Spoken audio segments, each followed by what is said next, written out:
Can I welcome you all to Lecture 5 in the miscellaneous group of lectures that I've added to the two series that I did, one on economics and the other on banking and finance. This is a lecture that you won't hear from many, if any, economists, because here I am going to extol the virtues of free market capitalism, something we've never really had. We jumped straight from a fairly immature form of capitalism into crony capitalism, which I'll explain a little bit later on. But this is my explanation of why we need free market capitalism if we are going to improve the situation that we find ourselves in. Before I start, a few quotations. I always like those to kick us off. So the first of these was from a good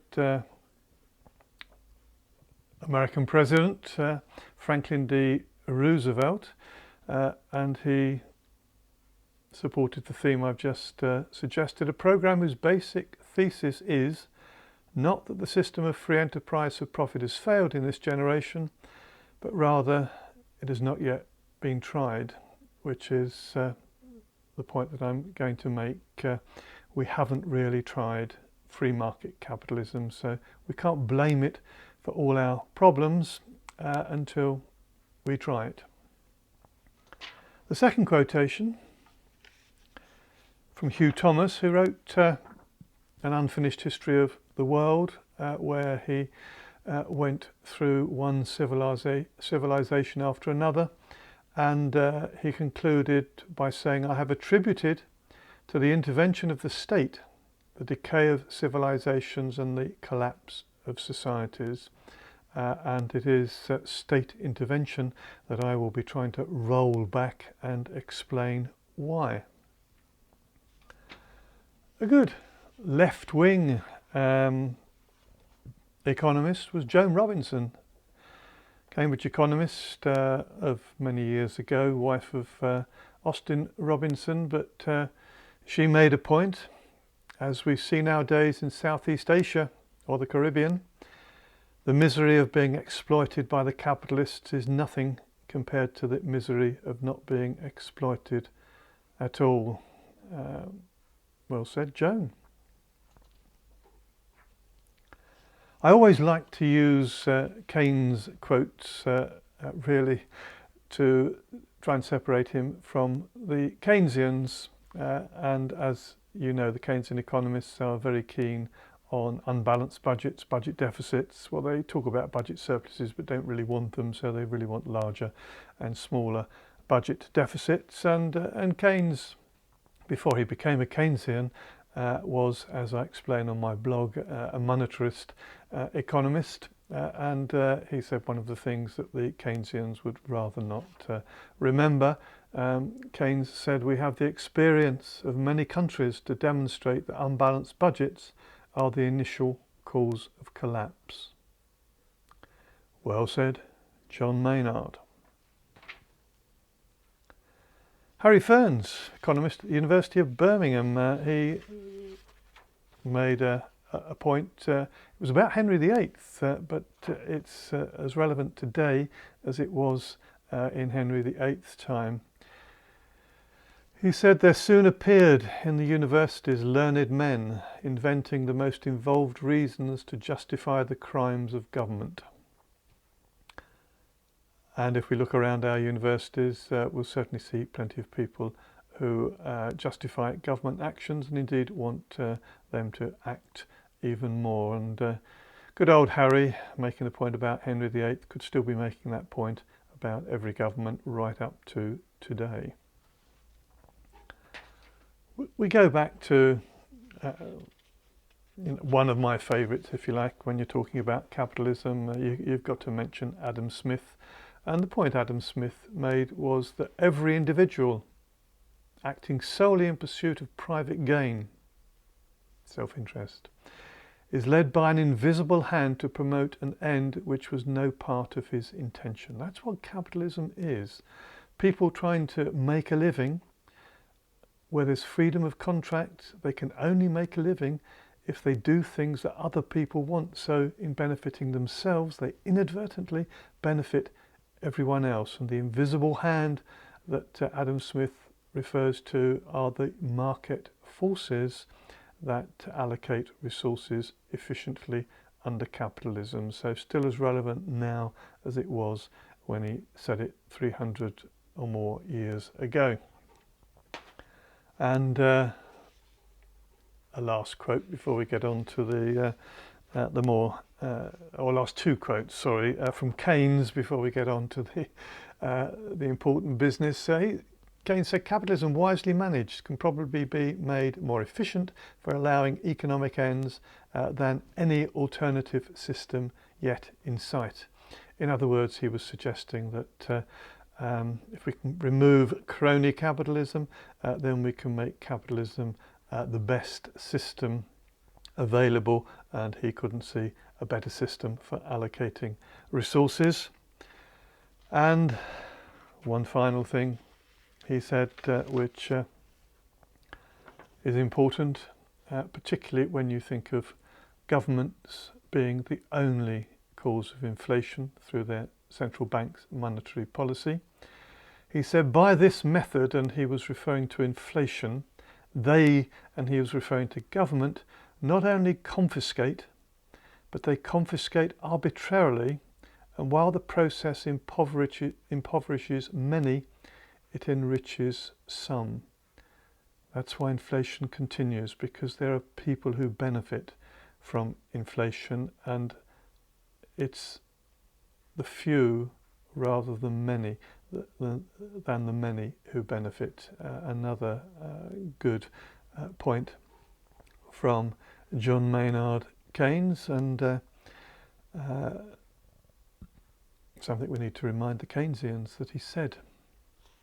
Now let's have a little chat then about free market capitalism.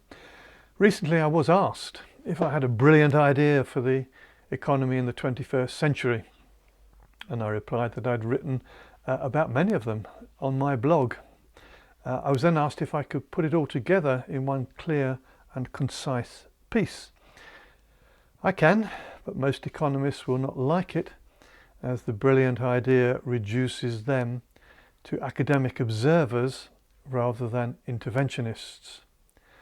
The idea is based upon centuries of investigation, and it is that the economy works best without economists or the establishment intervening too much, and certainly a lot less than they are currently interfering. With a few little tweaks here and there, it is called free market capitalism. Government can act as a referee, which is not to be confused with crony capitalism, where government thinks it can be a player. So only refereeing is what we want of government. Now, given the current state of the world economy and the problems that we have had, you can insert your own person to blame. You can blame Boris, Rishi, David, Janet, Jerome, Donald, Barack, Mark, Abby, Mario, Christine.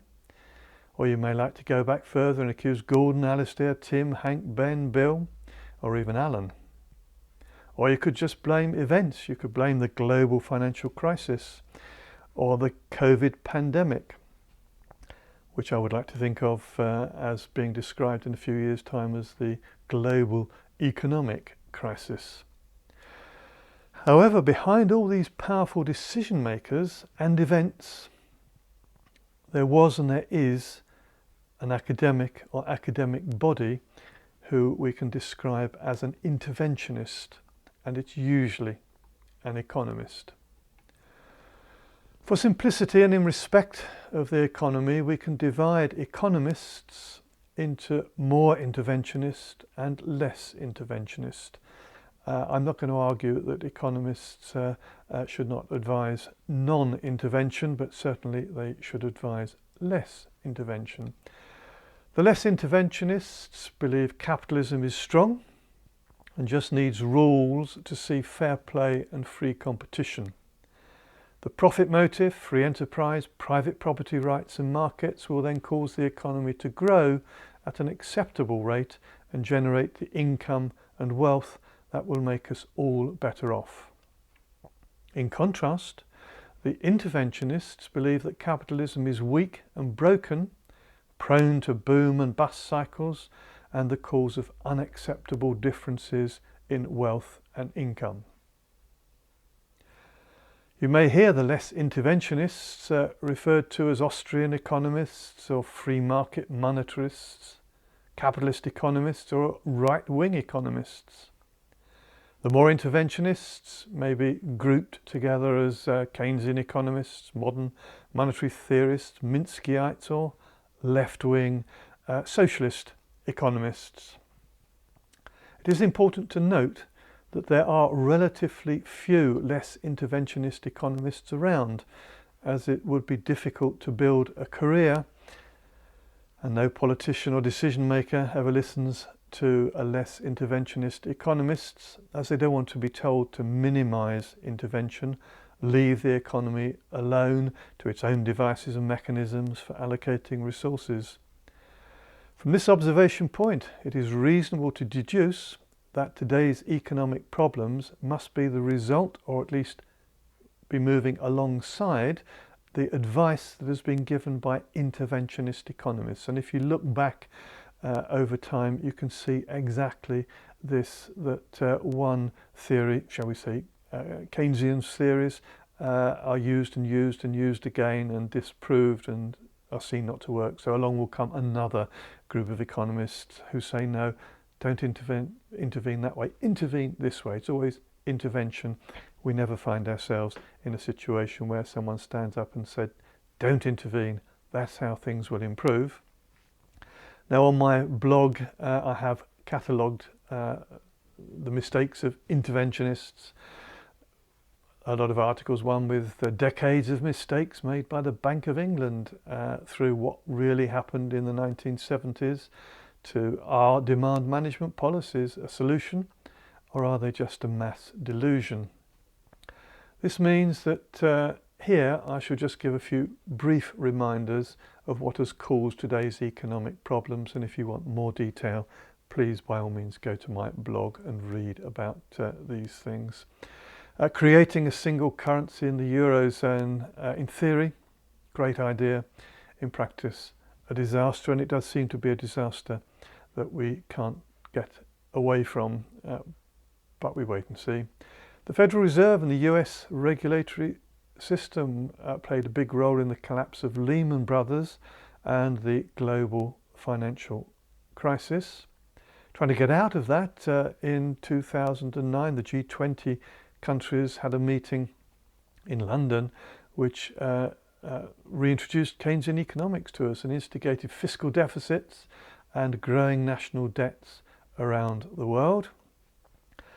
It then encouraged central banks. They didn't need much encouragement because they had no alternative. Definitely one-trick ponies, our central banks now.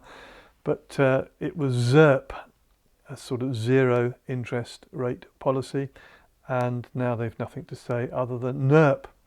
Let's have a negative interest rate policy, all of which I will argue are mistakes. And there's also a misunderstanding about the role that QE plays in monetary policy. There is actually a place for a small amount of QE at the right point in time, preferably not announced to everyone who doesn't really understand what's going on.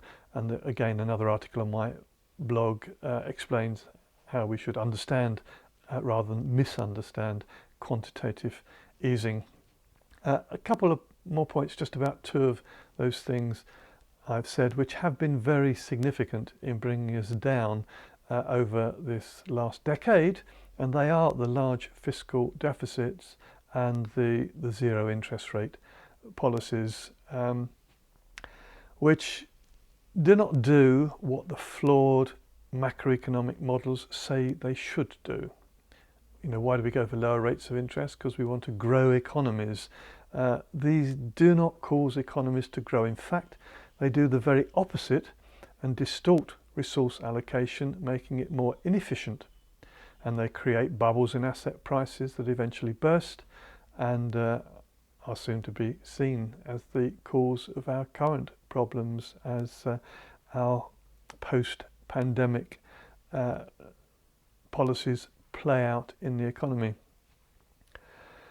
So, from this particular situation that we find ourselves in, there is the sort of free market capitalist solution, or there's the interventionist solution. Let's just have a look at each of those. The less interventionist solution, scenario one, if you like, is how it's necessary to reduce government intervention in the economy by following two simple rules and one new policy.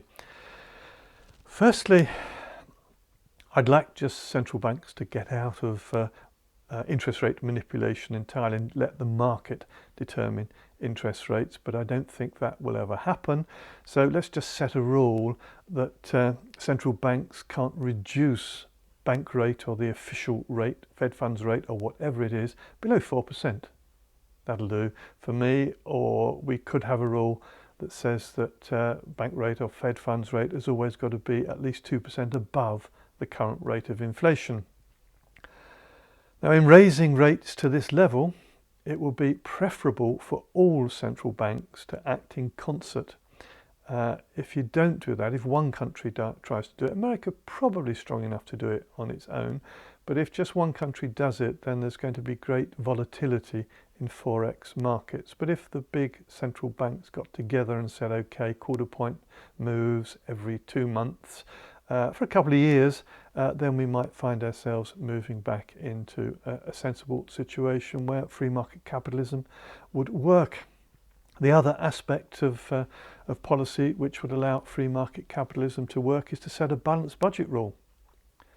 Just tell governments that they must observe give them a 3-year term, which takes them, or keeps them, inside the election cycle. Over a 3-year term, they must balance their budgets, which gives them some scope for yearly deficits and surpluses, small yearly deficits and surpluses, but basically we don't want governments to mismanage their budgets with deficits and surpluses. We want them to target a balanced budget from here on. And the new policy really is some of our problems can be dealt with by introducing supply side policies. Forget demand side policies, they do not work. But you can use supply side policies to free up markets and create more flexibility in markets. And it's those things, or all of these things, that will work but have zero political kudos. They are the only solutions to our problems, but they will not even be considered or discussed. And anyone who mentions them to politicians would be considered to be a bit unhinged and one step moved from reality, because as far as politicians are concerned, there's only one reality. We can do it, and we have got to intervene. Scenario 2 comes from the more interventionist school of thought. They will always work on the assumption that we have not had enough intervention if there are problems, and we need more aggressive demand management policies. So that's where ZIRP, zero interest rate policies, are being talked about as changing to NIRP, negative interest rate policies, where large budget deficits are considered to become even larger, so increased spending and bigger fiscal deficits. Now, these do have political kudos because there's votes in low interest rates, there's votes in more government spending, and you can hear it being talked about in political circles. You've heard the term helicopter money, which is let's print lots of money, pop it in a helicopter, and then fly around just dropping it out of the sky, so it indiscriminately goes to those people who pick it up rather than choosing certain groups to allocate money to. So there's people talk about helicopter money, debt jubilees. Of all the big debtors, only governments have got a jubilee. The jubilee is they can buy back their own debt with printed money. No one else can have a debt jubilee, so why not? Why not offer everyone with a certain level of debts to wipe those debts off? So debt jubilees are talked about. Negative interest rates are obviously talked about. People's QE, the idea that we can print money and target certain groups who need that money, which would involve making money drops, if you like, to selected citizens. We can increase government spending on infrastructure projects and all those wonderful things that will grow the economy in the future. There are those people who talk about and believe that modern monetary theory is the best thing since sliced bread. Well, it's another way of telling governments you can spend more money and you don't have to tax people. And as you'll see if you've listened to the previous lecture, lecture 4, it's not a very good idea. We already have central bankers, politicians and parties voicing some of the above solutions, and I suspect in one form or another more demand management will be adopted and is being adopted to cope with the current pandemic. The result will be that economies will continue to decline, low and negative economic growth. I think we've just heard in the UK that 9.9% contraction in the economy over the last year. Doesn't sound as bad as 10%, does it? So we often choose a number below double digits. We'll get asset bubbles, because as you keep bringing rates down, the only way you can make money is to buy into assets, and when you buy into assets, of course, they go up into bubble territory. We'll reflate the economy, but these bubbles will burst, and it may be the last time, because there's not much room for manoeuvre now. Do you go negative 0.5%, 1%, 2%, 5%, 10%? Do you start giving people lots of money to borrow money to boost borrowing and hope it doesn't have an effect on assets? Very silly. If we go down that route, capitalism, it's in that instance will just become a distant memory, as it will have been blamed for all our problems, and most of the major world economies will then be under state control. Marxist, socialist economies will be the order of the day, whichever political party is in power. It doesn't matter who's in power, they will all go down this particular route. Now, the best way to rethink economics is to think about what it was that worked in the past, and rather than lose it, think how it can be improved into the future. After all, we never really gave capitalism a chance. Although imperfect, capitalism is the only tried and tested economic model that has been successful in promoting economic growth, raising living standards, bringing about greater equality of income and wealth, the very opposite of what people think. Let's say a little bit more about that, in fact, because capitalism is often blamed for creating inequalities, whereas in fact the evidence is it does the very opposite. So the point about having a free market is it will create more equality. Crony capitalism doesn't. Crony capitalism often supports the few, the some, and creates inequality, as we've noticed since the global financial crisis. But there is a lot of debate and misunderstanding and incorrect conclusions about inequalities of income and wealth. So just let's look at some of the facts and the myths here. Starting with wealth, and depending on what it is and what it's not in its calculation, there is a very uneven distribution of wealth in almost all societies, and even those societies which are called free-ish. And it's basically anywhere where you've got private property rights that you support will produce an unequal distribution of wealth. We often hear that 10% of the population own 80% or even 90% of the wealth. Even if this is correct, I would argue that it's not necessary to do anything about it. People have inherited wealth, been lucky, worked hard, they're just old, were in the right place at the right time, won the lottery, so what? There is very little that can be done to help the economy by trying to redistribute wealth except perhaps where it's been obtained illegally. The reasons for this are wealth derives only a small proportion of the income that determines standard of living. Remember, it's income, not wealth, that determines living standards. Income derived from wealth is actually already a target for tax. So by all means tax the income from wealth, don't tax the wealth. A tax on wealth gradually destroys the source of the tax. An example is just to think of the pond or the lake of water, and you start taking some out, it just goes down and down and down. So you remove wealth and you actually remove the source of the tax. It can actually break up capital and remove efficiencies in business where there were economies of scale.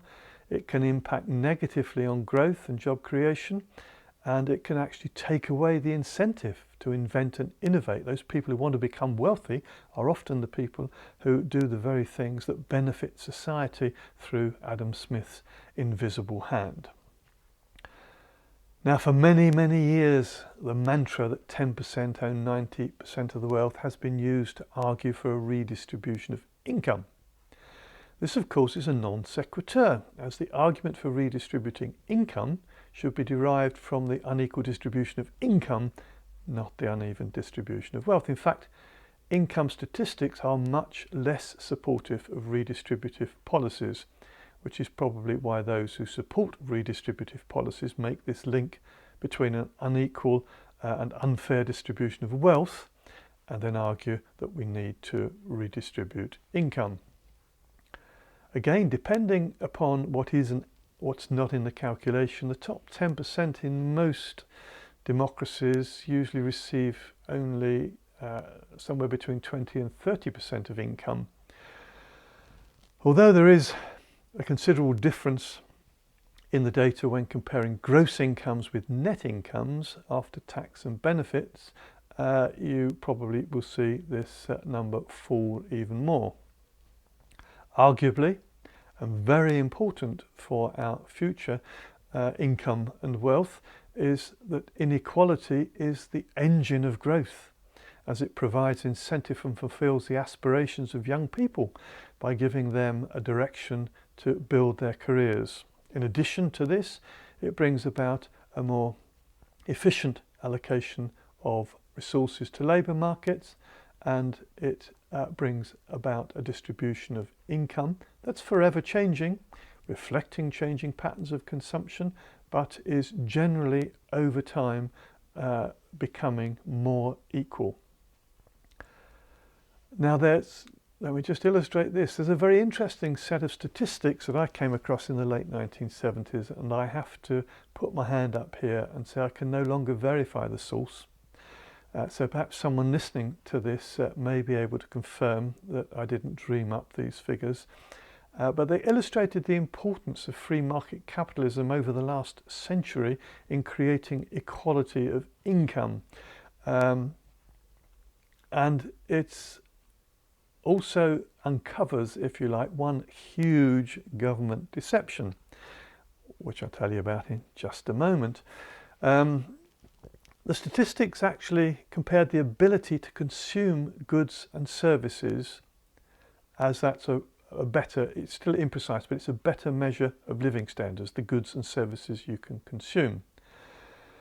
It was difficult to do, as two of the countries were communist command economies at the time, but it was very significant to do this.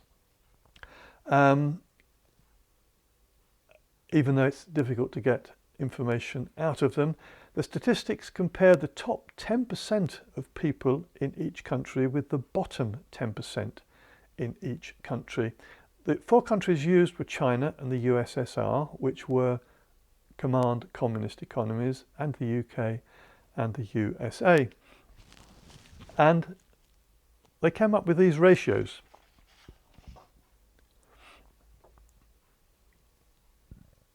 China, the top 10% in the 1970s were 22 times better off than the bottom 10%. In Russia, or sorry, not Russia, the Union of Socialist Soviet Republics, the USSR, the top 10% were 16 times better off than the bottom 10%. In the UK, the top 10% were 4 times better off than the bottom 10%, and in the USA, the top 10% were only 2.5 times better off than the bottom 10%. Now that's a big shock, isn't it? It's not what you would expect. The 2 countries which were designed specifically to create equality sustained inequality in those countries, and the countries which were not concerned, were more concerned with capitalism, inadvertently reduced these inequalities.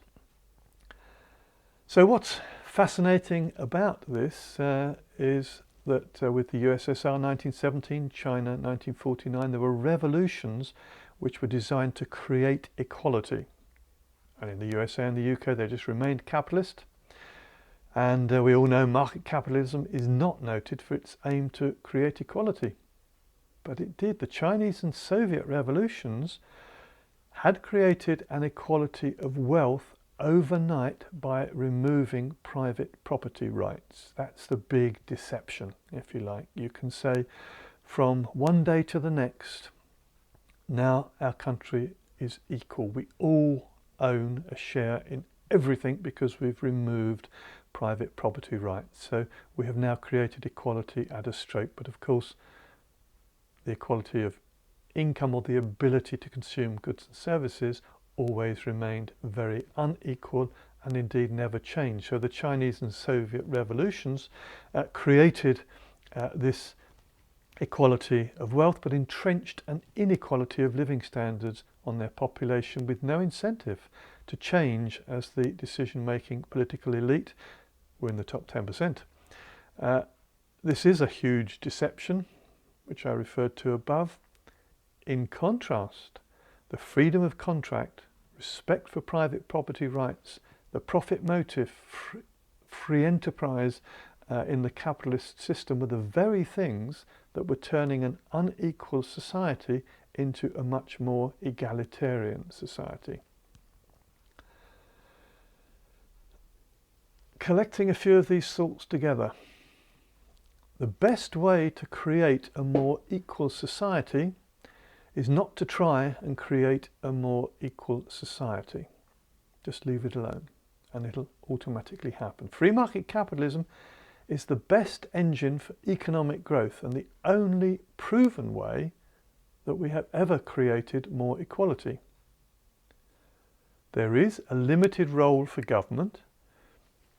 I've explained in other articles that they must provide us with the public good. So collectively they must purchase this non-rival, non-excludable public good on our behalf. Law and order, internal and external, street lighting, etc. And I always argue that they must provide support for merit goods, the merit goods of education and health. There needs to be a legal framework for supporting a free and fair competitive economy where government acts as the referee, not as a player in this system. A tax system needs to ignore the uneven distribution of wealth and concentrate on a minimal redistribution of income that genuinely helps the poor and disaffected. In doing all of this, it's necessary to recognise that inequality of income is an essential driving force that makes us all better, or all better off, by incentivising labour and allocating and reallocating resources to where they are most needed. Unfortunately, economists do not want to hear about a system that does not require them to manage the economy, and has been far more successful than any of the macroeconomic interventions that we have had, particularly since the end of World War II. In a capitalist system, the government has an important but limited role to play. They must buy the public good, don't have to produce it, although they will in some cases, buy the public good, the non-rival, non-excludable product that we all want, but we're not prepared to buy because we can't exclude other people from its use. In a free market capitalist society, the most important public goods are laws, rules and regulations. These underpin private property rights, which is the fundamental definition of a capitalist system, something that supports private property rights. So these laws, these rules, these regulations, these things that governments do should support property rights, remove asymmetry in private contracts, that's make sure that both sides of a contract have equal access to information, limit monopoly and restrictive practices, and level the playing field for competing firms in all those industries producing the private goods and services that we all freely choose to buy. As an efficient economic system requires government activity to be limited to the above, it is also necessary to have an added constraint, which is that governments by law should balance their budgets. This is inside the election cycle. If we say balance over 3 years, it means that they will be required to finance all current and capital spending from current taxation. Now I'm going to throw some numbers at you. These don't mean much other than think about them. So to improve the economy's efficiency, the tax system needs to be revised. All taxes should be scrapped, except for VAT on products and an additional excise duty that can be used to discourage consumption of the demerit good and give financial support to the merit good. In addition to this, I would add 3 rates of income tax. A 20% income tax will be applied on all income, shall we say above £20,000, and a 30% rate on all incomes above £80,000. All these numbers will be index linked to RPI, not CPI. Again, you'll have to read my blog to find out why, ensuring that real purchasing power is maintained.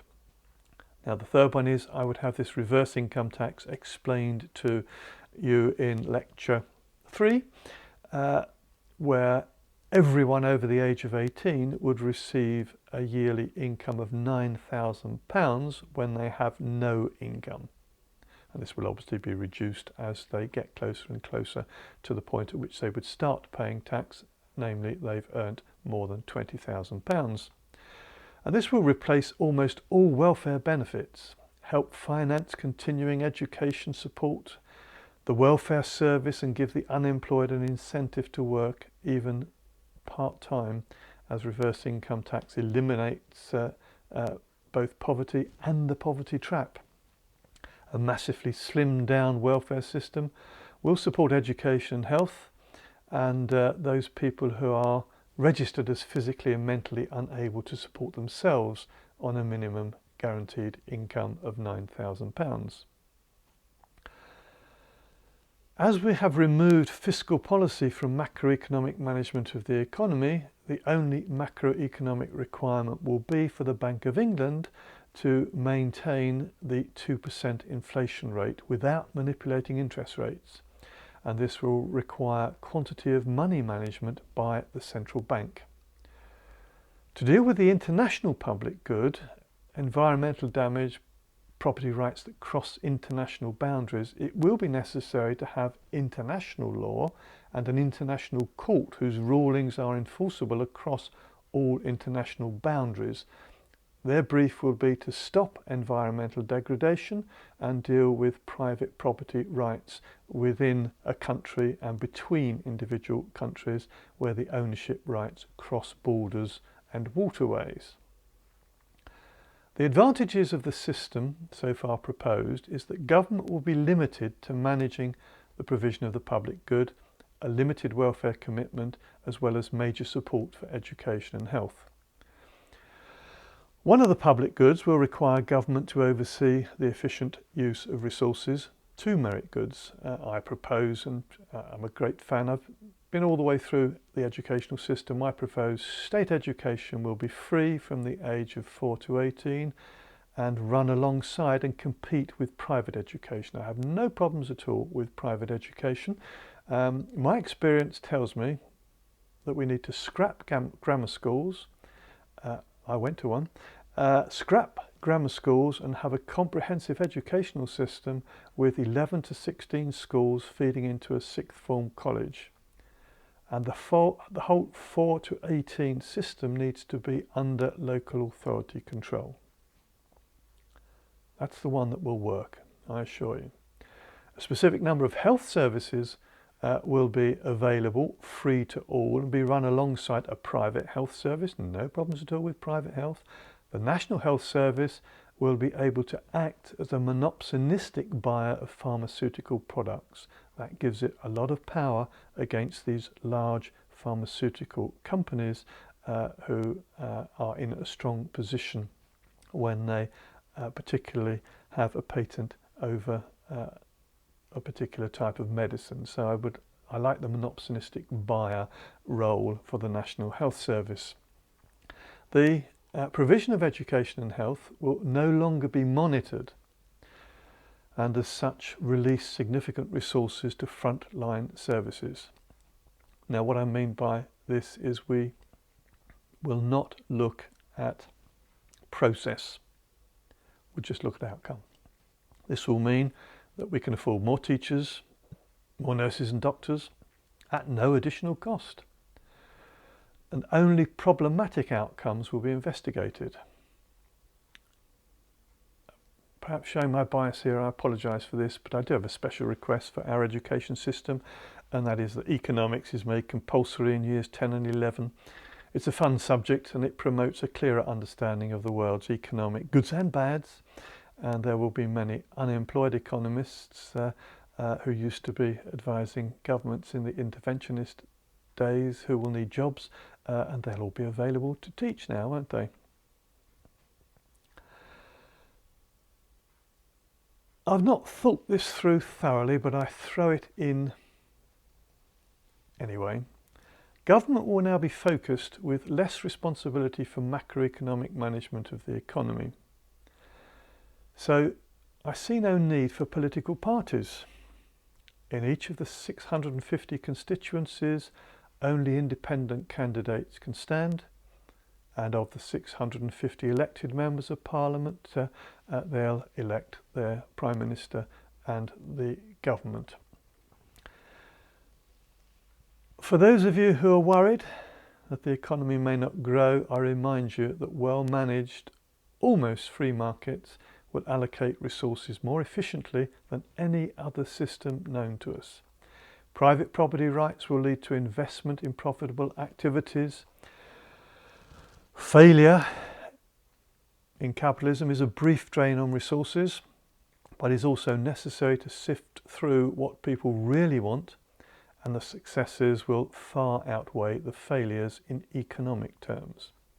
After all, the main source of economic growth, or the main sources together, are invention, the new idea, and innovation, bringing that new idea to market.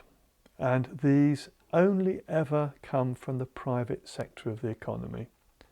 They might appear by luck from the public sector, let's go to war and we might invent something that could benefit us in the future, but basically it's the private sector which is inventive and innovative. So that's what we want to encourage.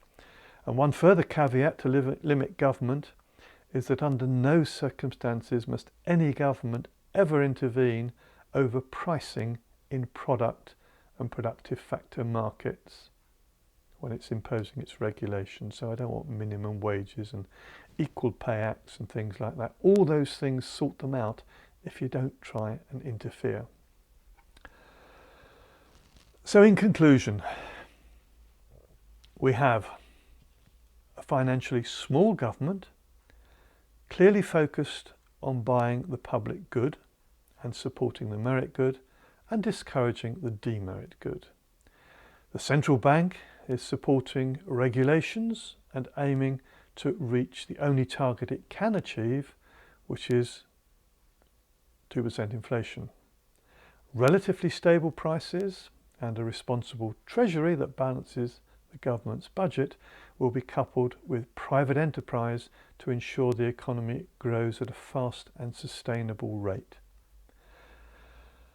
While unemployment levels are high and the balance of payments will be close to a zero balance on current account, all these things will sort themselves out and the evidence is there if you look at the past. So this will produce long-term stability in the domestic economy and in the currency, both domestically and internationally on foreign exchange markets. So let me finish with a quotation from Marx. Marx said, "Politics is the art of looking for trouble, finding it everywhere, diagnosing it incorrectly, and applying the wrong remedies." We don't want that, do we? So let's get politicians doing the right thing. And by the way, it was said, sorry, I've covered that up. By the way, it was said by Groucho Marx, not Karl Marx. Thank you for listening. Hope you enjoyed it. And I'll come out with another lecture in the not too distant future. Thank you.